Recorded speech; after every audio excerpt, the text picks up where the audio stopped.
The candle in the still room had burned down to a stub, and Eleanor Ray was on her knees among the copper pans, when she heard the two voices on the other side of the pantry wall say the word poison, as though it were a word about linen. She did not move. She had learned in 11 months of service at Harrogate that a maid who stopped moving in a doorway became a thing that was noticed, and a thing that was noticed at Harrogate was a thing that could be dismissed without a character. So she kept her hands in the cold ash of the scouring bucket, and she listened, and the two voices went on arranging the death of the Marquess of Ashcombe the way other people arranged a dinner. They spoke of a tincture.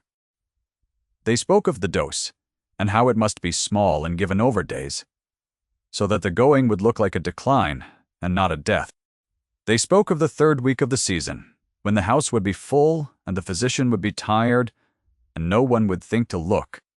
They spoke of a widow's portion and a nephew's debts, and one of the voices, the smooth one, said that it was a mercy really that his lordship had never been strong since the winter, that a man who lived as he did, shut away and grieving, could hardly be said to be living at all. Eleanor knelt in the dark and felt her own heart strike against her ribs once, hard like a fist on a locked door. The copper pan under her hands had gone cold. Somewhere above, faint through the floors, she could hear the ordinary sounds of a great house settling for the night, a door, a footstep, the small collapse of a fire falling in on itself. And under all of it, clothes. On the other side of a wall of brick and lath, 2 people arranging the quiet murder of the man who owned every stone of the place. She waited until the voices moved off, and a door closed. She waited longer than that, until her knees had gone numb on the flags and the candle had drowned itself in its own wax, because she did not trust her legs to carry her without sound. Then she rose in the dark and stood a long moment with her back against the cold shelves, and she understood that she had walked into the still room, a servant with an easy conscience, and would walk out of it, something else entirely. You are already deciding perhaps that someone will believe her. Stay with her a while. The house had decided long ago what a girl like Eleanor was, and the house was very slow to change its mind. She was 23 years old, and until the previous spring she had not been a maid at all. Her father had been a country apothecary in a small grey town in the north, a careful man who had taught her the names of the tinctures on his shelves before she could read the labels, who had let her grind the valerian and measure the laudanum drop by careful drop, because her hand, he said, was steadier than his own. She had known the smell of foxglove drying in the rafters. She had known which of the small brown bottles could ease a fever and which could stop a heart. That knowledge had been a comfort once in a warm shop that smelled of aniseed and beeswax. Now it sat in her like a stone she could not put down. Her father had died, owing money to men who were not gentle about it, and the shop had been sold over her head, and a girl with an education above her purse, and no family to speak for her, had 2 roads open to her. Eleanor had chosen service, because service, at least, did not require her to pretend she was something she was not. She had come to Harrogate as an under-housemaid, and she had scrubbed and carried, and kept her eyes down, and she had told no one that she could read Latin, or that she knew the shelf of an apothecary better than the physician who attended the family. To the household below stairs, she was the quiet one from the north. To Mrs. Pell, the housekeeper, she was a girl who did her work and gave no trouble, which was the highest praise Mrs. Pell knew how to give. And to the family above, when they saw her at all, she was nothing. A shape in grey, a pair of hands that laid a fire and vanished. That was the trouble with what she now carried. A shape in grey does not walk into a drawing-room and accuse a lady of murder. She did not sleep that night. She lay in the narrow attic bed she shared with a scullery girl named Bess, and she turned the 2 voices over and over, trying to fasten names to them, the smooth voice she was almost certain of. It belonged to Lady Vane, the Marquess's sister-in-law, widow of his younger brother, a woman of 40, who moved through the house in half-mourning and soft slippers, and who had everyone below stairs agreed, expected more from her husband's death than she had received. The second voice she could not place, a man's voice, low and quick, with a nervous laugh at the edge of it. By morning, she had made herself a promise that felt in the grey attic light like courage, and would prove, before the week was out, to be something closer to a cliff. She would find a way to warn him. The Marquess of Ashcombe was a difficult man to warn about anything. Eleanor had seen him perhaps a dozen times, always at a distance, always as a tall, dark figure at the end of a corridor, or a profile against the tall windows of the library. He was 35, and he had the kind of face that gave nothing away, a jaw set like something carved, eyes the gray of a winter river under cloud. The servants said he had been different once. They said that before his wife died he had laughed, that the house had been open, that there had been music in the evenings. His wife had been dead 3 years now, and the music had died with her, and the Marquess moved through his own great house, like a man walking through a place that belonged to someone he used to be. He did not speak to housemaids.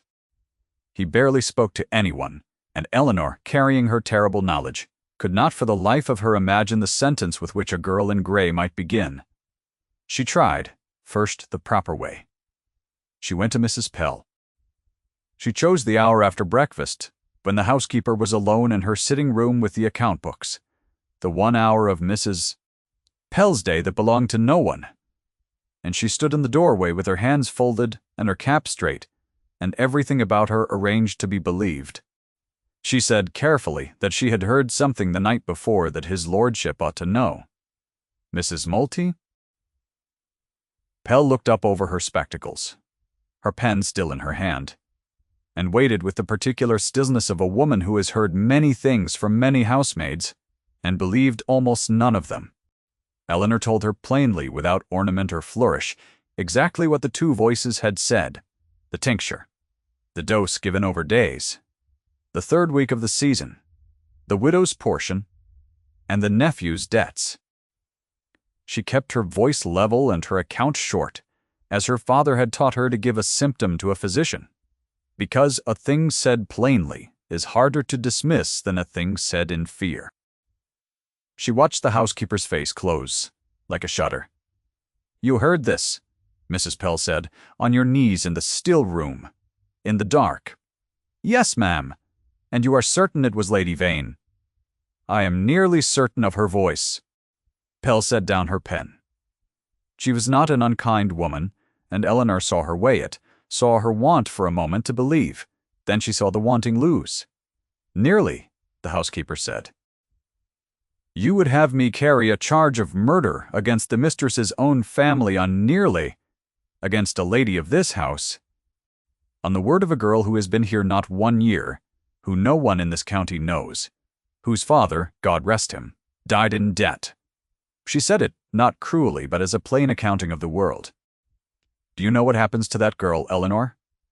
She does not stop her murder. She is turned out by nightfall without a character. And the murder happens anyway, and there is no one left even to have heard it. There was nothing to say, because it was all true. Put it out of your mind." Mrs. Pell said more gently, "You heard servants gossiping. That is all. This is a house full of talk. Go and do your work." So the proper way was closed, and Eleanor went back to her scrubbing with the stone still in her, heavier now for having been named aloud and set down again unbelieved. That was the first time. There would be others.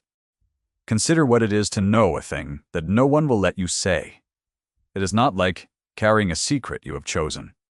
It is like standing in a burning house and being the only one who can smell the smoke, while everyone around you goes on setting the table. She began, after that, to watch. If she could not be believed on her word, she thought, then she must find the thing that would speak for her, some object, some proof, that did not depend on whose word a housemaid's was worth. She had her father's eye for the small brown bottle, the trained apothecary's habit of noticing what was drunk, and by whom, and in what measure. And she turned that eye now upon the whole household, as though it were a shelf she had been set to inventory. She learned the family's habits, the way she had once learned the arrangement of her father's stock. She marked which of the family took wine and which took tea. She noticed that Lady Vane had lately taken a great interest in the Marquess's health, that she pressed him to take a cordial in the evenings for his chest, that she brought it to him herself, with her own hands, which a lady did not ordinarily do. She noticed that the man with the nervous laugh was Mr. Rook.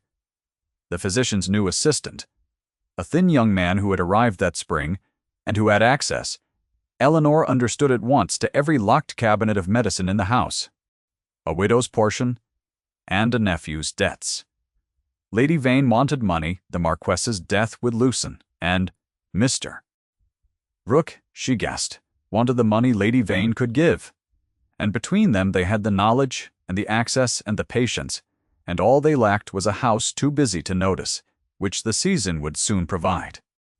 Eleanor knew the shape of it now. She still could not prove a word. It was in the second week that the Marquess noticed her, and it happened in a way she had not planned and could not have planned, because she was not, in that moment, trying to be seen at all. There was a child in the house. Not the Marquess's own. He had none. The child was a girl of 6 named Anne, the daughter of a cousin who had died, a small solemn creature who had been sent to Harrogate the way an inconvenient parcel is sent, and who lived largely in the nursery with a governess who did not much like her. Anne had taken to following Eleanor. There was no reason for it that Eleanor could name, except that she did not shoo the child away, and a child who is not wanted learns very quickly to go where she is not sent away from. On the evening it happened, Anne had a fever. The governess had gone to bed with a headache, and the nursery maid was new and frightened, and the child was hot and crying, and no one had thought it worth disturbing anyone above stairs over. Eleanor found her by accident carrying coals past the nursery, and she stopped because a child crying alone in the dark was a thing she could not walk past. She knew fever. She had known it since she was small enough to stand on a stool at her father's counter and hand him the bottles by their shapes. She set down her coals and knelt at the bedside and laid the back of her hand against the child's cheek, and the heat of it told her most of what she needed. Too hot and dry, and the small chest working too fast under a mound of blankets some well-meaning fool had piled on in the belief that a fever must be sweated out. Her father would have had words for that belief. Eleanor had heard them often enough. She sent the frightened nursery maid for cool water and a cloth and vinegar, and while she waited she stripped back the heavy coverlet the girl had been buried under down to a single sheet and opened the window a hand's breadth to let the night in, which made the nursery maid gasp when she returned, as though Eleanor meant to kill the child rather than cool her. Eleanor did not argue. She wrung the cloth in the cool water and bathed the child's wrists, where the blood runs near the skin, and her temples, and the soft hollows behind her ears, and her small hot feet, and she talked to her all the while low and steady and northern, the way her father had talked to frightened people who had come to his shop in the night. Not about the fever, about nothing, about a gray cat that had lived in the apothecary and slept in the window among the bottles, about the smell of aniseed, anything to give the frightened small mind something to hold that was not its own heat. Slowly, the crying stopped. Slowly, the terrible dry heat gave way to a dampness at the child's hairline that Eleanor welcomed like a friend, because a fever that can sweat is a fever losing its grip. Anne's breathing lengthened and slowed, and at last she fell into a real sleep, a deep one, with her hand shut tight around Eleanor's finger, as though it were the one fixed thing in a spinning world. Eleanor did not know that the Marquess had come to the nursery door. She did not know that Anne in her fever earlier had asked for him, which no one had expected, or that he had come, awkward and unsure what a man did with a sick child, and had stopped in the doorway when he saw a housemaid he did not know doing with quiet competence the thing he had not known how to do. He stood in the dark of the corridor, and he watched. He watched the gray-gowned girl bathe the child's wrists. He heard her voice, low and northern and sure. He saw the child's hand close around her finger and hold. And something in the Marquess of Ashcombe, some door that had been shut and locked for 3 years, moved on its hinge. He did not speak.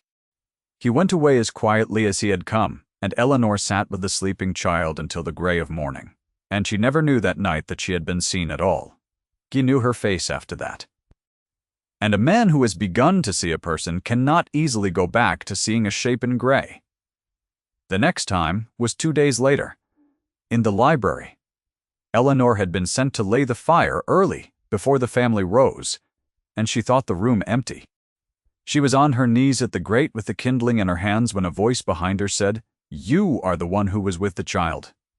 She turned too fast and dropped the kindling. The Marquess stood by the tall windows in the cold early light, dressed already, a book unopened in his hand, and he was looking at her with the full weight of his attention which he had never felt before, and which was like standing too close to a fire. "Yes, my lord," she said, and gathered the sticks with hands that had gone unsteady. "The governess says the fever broke in the night." "It did, my lord. She says she does not know how." He paused. "I think perhaps you know how." Eleanor looked up at him. It was not a thing a housemaid did. But he had asked her a true question, and she was too tired and too full of what she carried to remember to look at the floor. "My father was an apothecary, my lord," she said. "I learned it from him. A fever wants cooling, not covering. That is all it was." Something crossed his face. Not surprise, exactly.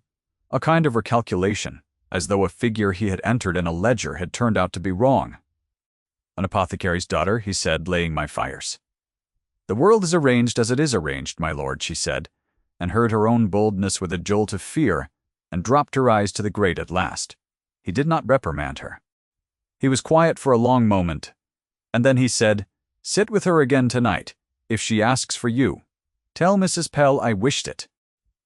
And he left the library without another word, and Eleanor knelt by the cold grate with her heart going like a drum, and she thought with a wildness that frightened her that here at last was the ear she needed, and she had no idea in the world how to reach it.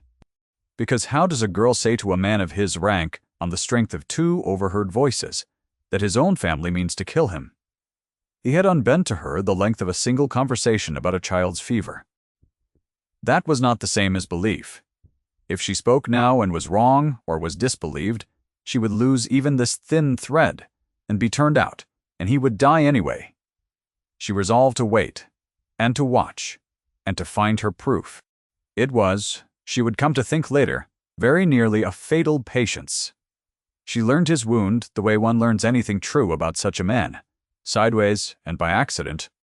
Anne asked for her again and again after that, and it became a settled thing that the northern housemaid sat with the cousin's child in the evenings, which no one minded because no one else wanted the task. And the Marquess, who had begun to come to the nursery himself, awkward and improving, fell into the habit of being there too. They did not speak much. But a room in which 2 people sit quietly with a sleeping child is a room in which things are said that would not be said in daylight. It was Anne who told her the end in the plain, cruel way of children. The child had been talking of the picture in the long gallery, the lady in the blue gown, and she said that the lady had died, and that was why Uncle never went to the gallery, and why he did not like music. Eleanor gently asked who the lady was, and Anne said the lady was Uncle's wife, and she had been sick, and Uncle had been away, and when he came back she was dead, and he had not been there.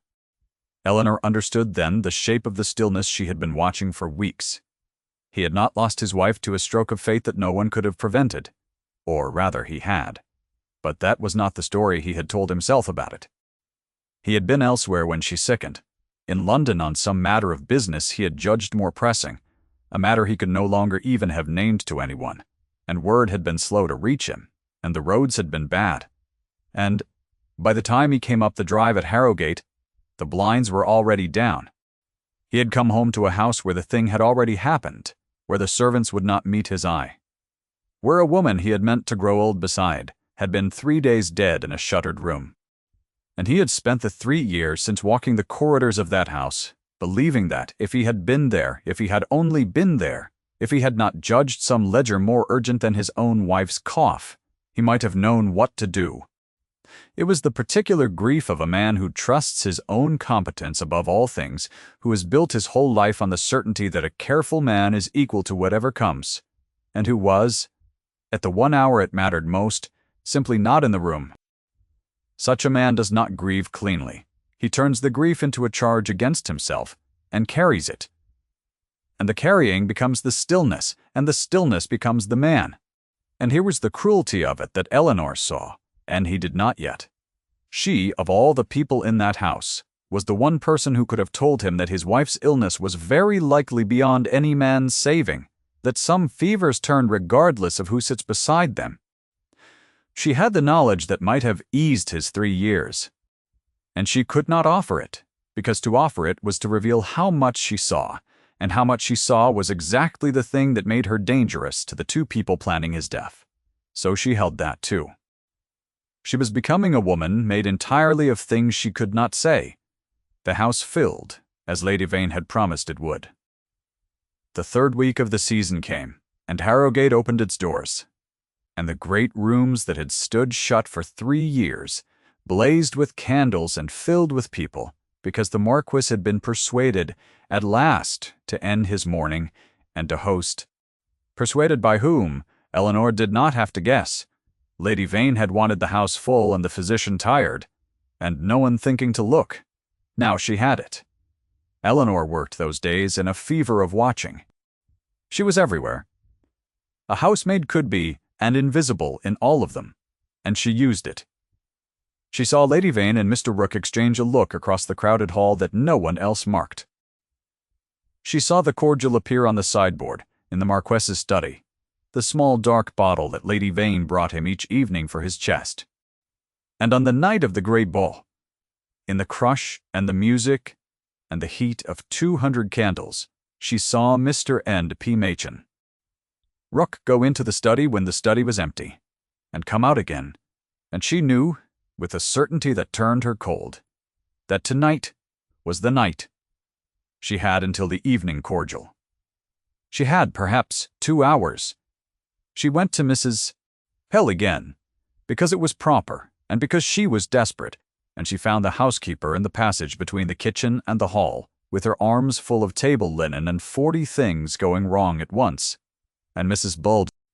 Pell heard the first 3 words of it, and rounded on her white with fury and fatigue, and told her that if she spoke one more word of her wild story on this of all nights, she would be dismissed before the last carriage left the drive. Madwoman that she was, and did she want to be a girl found raving in a great house and taken away by strangers? Was that what she wanted? Eleanor did not want that. She wanted only to be heard, which was the one thing no one in that house would give her. She tried the butler, Mr. Preety, Coombe, catching him at the foot of the stairs with a tray of glasses. And he did not even let her finish. A maid did not speak to the butler of the family's private affairs on the night of a ball, and he looked at her as though she had begun to undress in the hall. She stood in the servants' passage, with the music coming faint through the walls, and understood that every proper door was shut, and had always been shut, and that there was only one door left, and it was the one she had been most afraid to open. She would have to go to him herself, in the middle of his own ball, a housemaid, walking into the lit rooms in her grey gown, to tell the Marquess of Ashcombe that his sister-in-law meant to poison him tonight. To the guests at the ball, she was a servant who had wandered where she should not. To Lady Vane, watching from across the room, she was, in the space of one held breath, a problem that had a solution. To the Marquess, when he turned and saw her, she was a face he knew. Eleanor crossed the edge of the ballroom with her heart in her throat, and every eye that fell on her sliding away again, because a maid was not worth looking at. She reached him where he stood near the terrace doors, and she said, low and fast, "My lord, I must speak with you. It cannot wait. It concerns your life." He looked at her. For one endless moment she thought he would turn away, would call for someone to remove her, would let the shape in grey become a shape being ejected. Then he set down his glass, and he said quietly to the men beside him that he would return directly, and he stepped with her out onto the cold terrace, out of the light. "Say it," he said. And she said it. All of it. The 2 voices in the still room, the tincture, the widow's portion, the nephew's debts, Mr. Rook and the locked cabinets, the cordial she brought him with her own hands, the study entered tonight when the study was empty. She said it plainly and completely. An apothecary's daughter laying out an apothecary's case, and she watched his face, and she saw that he was listening, truly listening, and she let herself hope. Then the terrace door opened, and Lady Vane came out into the cold with 2 gentlemen behind her, and her face was a mask of gentle concern, and she said, "Ashcombe, thank heaven! This poor girl has been troubling the household with the most alarming fancies. Mrs. Pell has been quite at her wits' end. I fear her mind is not sound. We ought to have her seen to before she does herself harm." It was beautifully done. Eleanor saw it done, and could not stop it. Lady Vane did not accuse her of lying, which would have invited argument. She grieved over her. She made Eleanor's truth into a symptom. "She has been telling the servants," Lady Vane went on softly, "that someone means to poison you. Tonight, of all nights. You see how it is. The poor creature ought to be with people who can care for her." She turned her gentle, terrible eyes on Eleanor. "You're not well, child. No one blames you." And Eleanor felt the whole weight of the house come down on her at once, the whole machinery of who is believed and who is not. And she saw that she had one card, and only one, and that if it failed, she was finished. She turned to the Marquess. "My lord," she said, and her voice did not shake, which surprised her. "You need not believe me. You need only wait. Lady Vane brings you a cordial each evening for your chest. She will bring it tonight, as she always does. I ask one thing. Do not drink it. Send it instead to any physician in London you trust, one who is not Mr. Rooke, and let him tell you what is in it. If I am mad, you have lost nothing but an hour. If I am not, you have lost nothing but your life." She stopped. The music came thin through the doors. "That is all I ask. Do not drink it tonight." The terrace was very quiet. Lady Vane's face had not changed, but her hand at her side had closed. The Marquess looked at Eleanor for a long moment, and then he looked at his sister-in-law, and Eleanor watched him do the thing she had prayed he could do, the thing his whole disciplined nature was built for. He weighed it. He set the cost of being wrong on one side, and the cost of being wrong on the other. And he saw that one error cost him an evening, and the other cost him everything. And he was a man who 3 years before had been absent when it mattered, and had never forgiven himself for failing to weigh a risk he could not see. He would not fail to weigh this one. "Then I shall not drink it tonight," he said. Lady Vane laughed lightly, a laugh with a nervous edge to it that Eleanor had heard once before through a pantry wall. "Ashcombe, surely you do not credit her?" "I credit nothing," the Marquess said, and his voice was level and cold and carried further than he raised it. "I credit nothing, and I refuse nothing. I will send the cordial to Sir Henry in the morning, and until then it will sit untouched in a locked box, and if it is only a cordial then no harm is done, and I shall apologize to you handsomely. You cannot object to that. An innocent cordial fears no examination." And there it was. He had not accused her. He had offered her only the one thing a guilty person cannot accept and an innocent person cannot refuse. And Eleanor watched Lady Vane understand that she had been caught not by an accusation she could deny, but by an offer she could not. The cordial went into a locked box that night, carried by the Marquess's own hand, and in the small hours, when the guests had gone and the candles were guttering, Mr. Rooke was found trying to leave Harrogate by the stable road with his bags packed, which is not the act of an innocent man. And under the eye of 2 grooms and the cold questioning of the Marquess, he said, in the end, a great many things, most of them concerning Lady Vane, and a debt, and a promise of what her widow's portion enlarged, would settle. It was done not with a pistol nor a public shaming, but with a locked box and a letter to London and a man's own fear undoing him. The season's verdict, which had held that a girl in grey could not be believed, was overturned in a single night, and it was overturned quietly, which is the only way such things are truly overturned. Sir Henry's answer came from London 4 days later. Eleanor was not shown the letter, but she did not need to be. She saw it in the house the morning it arrived, in the way the servants moved, in the fact that Lady Vane's room stood empty, and her carriage was gone before noon, sent away not to a magistrate and a scandal that would have stained the whole family, but to a distant relation in the far north, with an allowance thin enough to be a punishment and an understanding made plain that she would not return. Mercy, the Marquess had judged, of a hard and permanent kind. The order was corrected. It was not destroyed.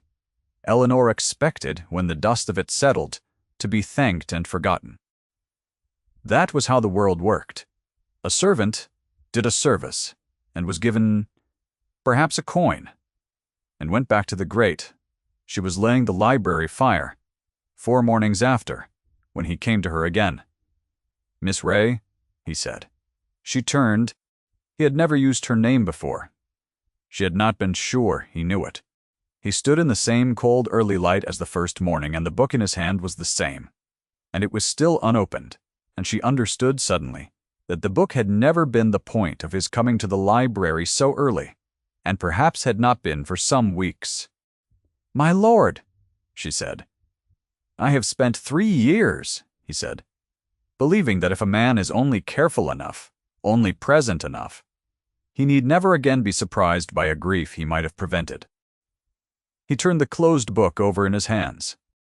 "And then a housemaid I had never troubled to see knelt in my nursery, and did in an hour what I did not know how to do, and stood on my own terrace and offered me my life, on the condition that I merely trouble myself to weigh it. I have been thinking about that.